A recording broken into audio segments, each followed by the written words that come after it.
தினம் ஒரு தியானம். ஸ்தோத்திரத்துடன் ஜெபத்தில் விழித்திருங்கள். கொலோசியருக்கு எழுதின நிருபம் அதிகாரம் 4 வசனம் 2. என் வாசற்படியில் நித்தம் விழித்திருந்து என் கதவு நிலையருகே காத்திருந்து எனக்கு செவி கொடுக்கிற மனுஷன் பாக்கியவான் என உரைக்கும் தேவன்.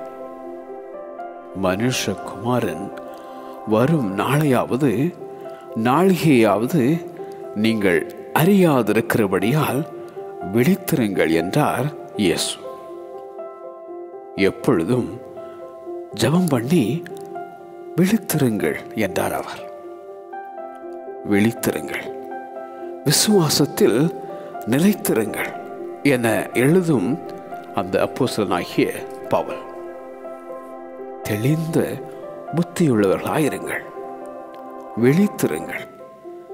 ஏனெனில் உங்கள் எதிராளியாகிய பிசாசானவன் கர்ச்சிக்கிற சிங்கம் போல் எவனை விழுங்கலாமோ என்று வகை தேடி சுற்றித் திரிகிறான் என்றான் அப்போஸ்தலனாகிய பேதுரு.